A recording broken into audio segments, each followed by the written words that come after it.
नमस्कार स्टूडेंट्स, मैं योगेश शर्मा। वर्तमान में चल रही लॉकडाउन के समय कक्षा 12 वाणिज्य वर्ग के विषय लेखाशास्त्र के संपूर्ण सिलेबस की एक सीरीज लेकर के आपके सामने आया हूं।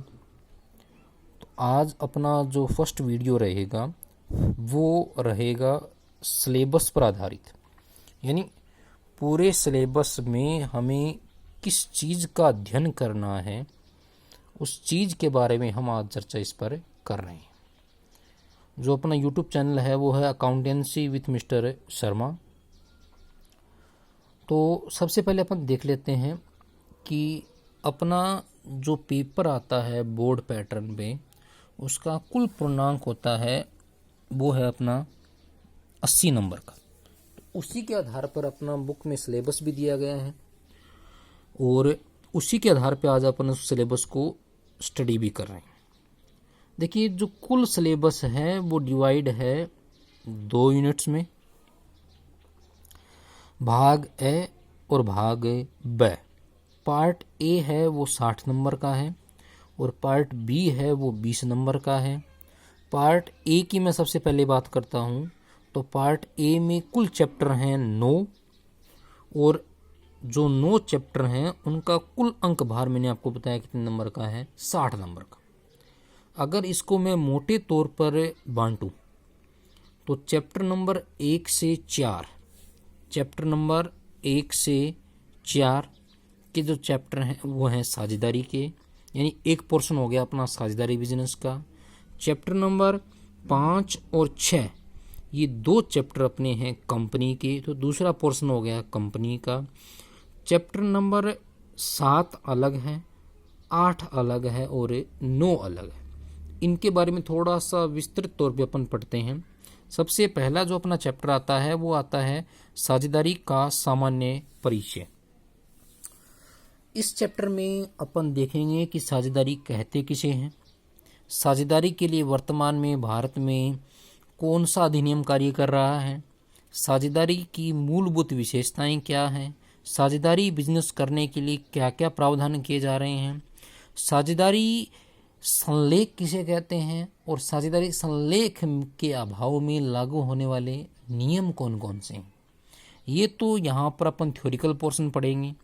इसके अलावा साझेदारी के समय क्या क्या अकाउंटिंग ट्रीटमेंट किए जाएंगे, यानी साझेदारी बिजनेस करने के लिए क्या क्या लेखांकन किया जाएगा, ये सारी चीज़ें अपन सीखेंगे चैप्टर नंबर 1 में, जनरल इंट्रोडक्शन ऑफ पार्टनरशिप। उसके बाद चैप्टर नंबर 2 है वो है नए साझेदार का प्रवेश, यानी बिजनेस में ए और बी काम कर रहे हैं, तीसरा साझेदार अगर बिजनेस में आ रहा है तो उसके प्रवेश पर पुराने साझेदारों को क्या क्या ट्रीटमेंट करने पड़ेंगे, क्या क्या लेखांकन प्रक्रिया अपनाई जाएगी, उस चीज को, उन सारे ट्रीटमेंट्स को अपन देखेंगे चैप्टर नंबर 2 में।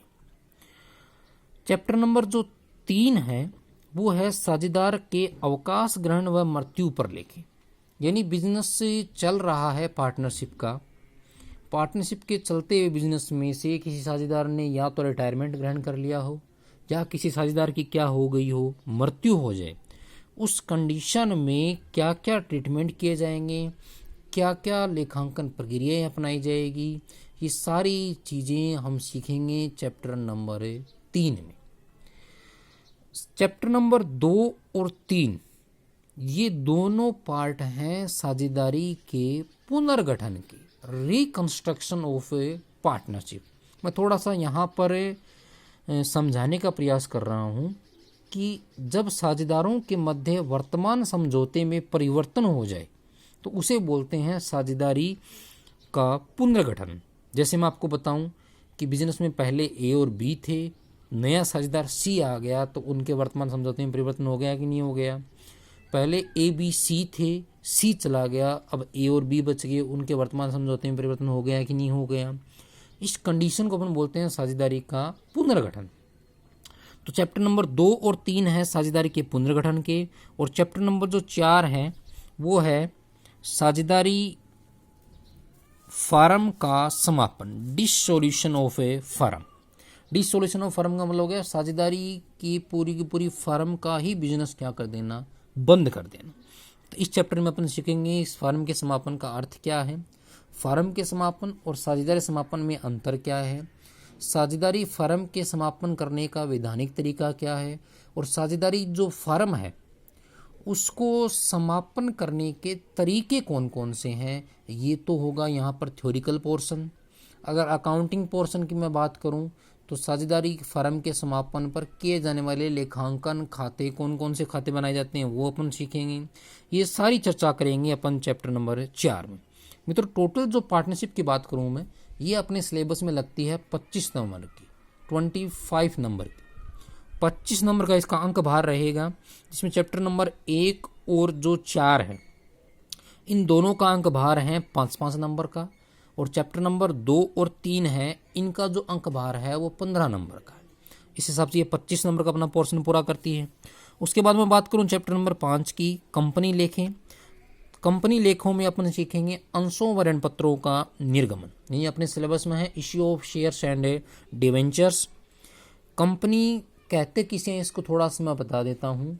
व्यवसाय करने का जो वर्तमान में सबसे बड़ा प्रारूप है वो कंपनी का ही है। कंपनी से तात्पर्य अगर अपन लें तो कंपनी एक विधान द्वारा निर्मित क्या है, कर्तव्य व्यक्ति है, जिसका अपने सदस्यों से पृथक और अविच्छिन्न क्या होता है, उत्तराधिकार होता है। इसके बारे में अपन इस चैप्टर में पढ़ेंगे। थ्योरिकल पोर्शन की बात करूँ चैप्टर में तो कंपनी का अर्थ, कंपनी के प्रकार, कंपनी के अंतर्गत जो सदस्य हैं उनके बारे में विस्तृत विवरण। उसके बाद कंपनी में अंशों के निर्गमन की प्रोसेस क्या है, अंशों के प्रकार क्या है, ऋणपत्र किसे कहते हैं, ऋणपत्रों के प्रकार क्या हैं, इन सब चीज़ों पर अपन सीखेंगे। और अंशों व ऋणपत्रों के निर्गमन के लिए जो लेखांकन ट्रीटमेंट किया जाएगा उसको भी हम इस चैप्टर में समझ पाए। इस चैप्टर का जो अंक भार है वो रहेगा 8 नंबर का। उसके बाद अपन बात करते हैं चैप्टर नंबर 6 की, कंपनी के वित्तीय विवरणों का परिचय, introduction of financial statement of A company. यानी कंपनी अपने व्यवसाय में कौन कौन से वित्तीय विवरण बनाती है कंपनी अधिनियम 2013 के अनुसार, उन वित्तीय विवरणों को अपन इस चैप्टर में सीखेंगे। मुख्य रूप से कंपनी अधिनियम 2013 की अनुसूची 3 के भाग फर्स्ट और सेकंड के अनुसार कंपनी में फर्स्ट के अनुसार बनाया जाता है बैलेंस शीट और सेकंड के अनुसार क्या बनाया जाता है, स्टेटमेंट ऑफ ए P&L। इन सब चीज़ों को अपन डिस्कस करेंगे चैप्टर नंबर 6 में। उसके बाद अपन बात करते हैं चैप्टर नंबर 7, संयुक्त साहस खाते, जॉइंट वेंचर्स अकाउंट। ये अपने सिलेबस में लगता है 7 नंबर का इसका मार्जिन है। और इस चैप्टर में अपन को सीखने को मिलेगा क्या कि संयुक्त साहस किसे कहते हैं। तो संयुक्त साहस से सीधा सा अर्थ ये बोल सकते हैं कि अल्पकालीन या विशेष उद्देश्य के लिए अपनाया गया ऐसा उपक्रम जिसका संचालन 2 या 2 से अधिक व्यक्ति मिलकर के करते हों। और संयुक्त साहस एक फॉर्मेट है साझेदारी का, लेकिन साझेदारी नहीं है, यानी एक साझेदारी का छोटा रूप है, लेकिन साझेदारी इसको अपन बिल्कुल भी नहीं बोल सकते, क्योंकि साझेदारी में और संयुक्त साहस में कुछ क्या है, अंतर है। तो इस चैप्टर का अंक भार है वो 7 नंबर का है। चैप्टर नंबर 8 है प्रेषण खाते यानी कंसाइनमेंट अकाउंट्स, ये 8 नंबर का है। कंसाइनमेंट क्या है, कंसाइनमेंट में कौन कौन से अकाउंटिंग विधियाँ अपनाई जाएगी, वो सारी चीज़ें अपन डिस्कस करेंगे इस चैप्टर में। कंसाइनमेंट यानी प्रेषण का सीधा सा अगर अर्थ बताऊं मैं तो वस्तु या किसी सामान के मालिक द्वारा अपनी वस्तु को बेचने के उद्देश्य से किसी अन्य व्यक्ति को प्रेषित की जाए यानी भेजी जाए, और बदले में वस्तु विक्रय पर उस व्यक्ति को क्या चुकाया जाए, कमीशन चुकाया जाए। तो उस प्रोसेस को अपन बोल सकते हैं प्रेषण। उससे संबंधित कौन कौन से अकाउंट अपने बनाएंगे वो सारी चीजें अपन इसमें डिस्कस करेंगे। इसके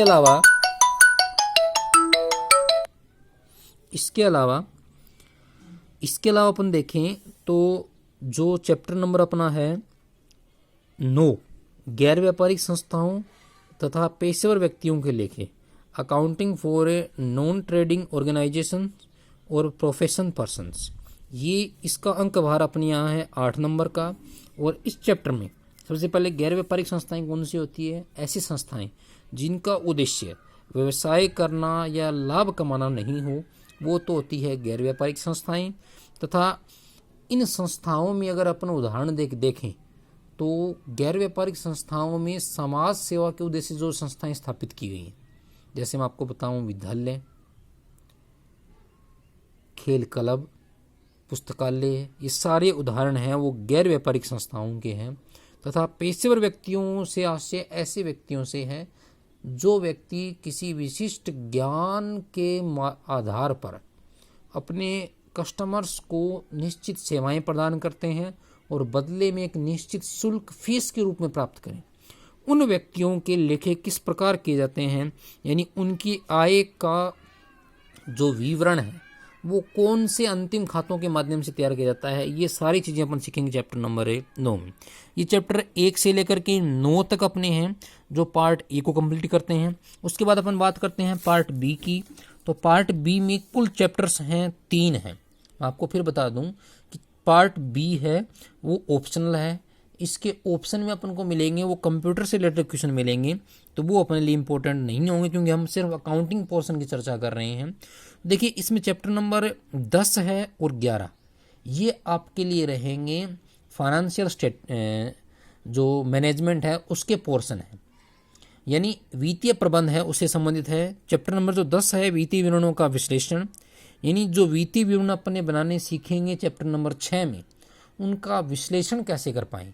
विश्लेषण का आशय हो गया वित्तीय विवरणों से उपयोगी सूचनाएं निकालना, ताकि उन सूचनाओं के आधार पर हम भविष्य के निर्णय ले सकें। इस प्रक्रिया को अपन वित्तीय विवरणों का विश्लेषण कहेंगे। तो इस चैप्टर में सीखेंगे वित्तीय विवरण का विश्लेषण का अर्थ क्या है, वित्तीय विवरण विश्लेषण कितने प्रकार के होते हैं और वित्तीय विवरण विश्लेषण करने की तकनीकें कौन कौन सी है। टेक्निक्स देखिए अलग हैं और इसके टाइप्स हैं वो क्या हैं, अलग हैं। इन सब चीज़ों को अपन डिस्कस करेंगे चैप्टर नंबर 10 में, जिसका अंक भार रहेगा नंबर 7 का। उसके बाद चैप्टर नंबर 11 की बात करूं, अनुपात विश्लेषण, ratio analysis. Ratio analysis is a technique of analysis of financial statements, यानी यह एक तकनीक है वित्तीय विवरणों का विश्लेषण करने की, क्या है, तकनीक है।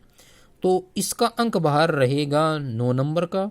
और फिर मैं बता दूं कि ये अपने आप में इस सेकेंड यूनिट में सबसे बड़ा अंक भार वाला चैप्टर, ध्यान रखिएगा। और लास्ट चैप्टर अपना है लेखा शास्त्र में नैतिकता, एथिक्स इन अकाउंटिंग।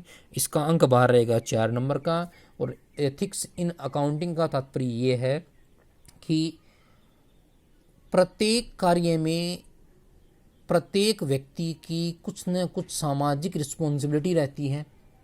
उस रिस्पॉन्सिबिलिटी को जोड़ा गया है इस चैप्टर में लेखा शास्त्र के साथ, यानी लेखा शास्त्र में अपन जो भी एक्टिविटी करते हैं उन सारी एक्टिविटीज़ में अपना भी कोई न कोई मतलब रिस्पॉन्सिबिलिटी रहती है। तो इस चैप्टर के बारे में अपन चर्चा करेंगे, इन टॉपिक के बारे में चर्चा करेंगे चैप्टर नंबर 12 में।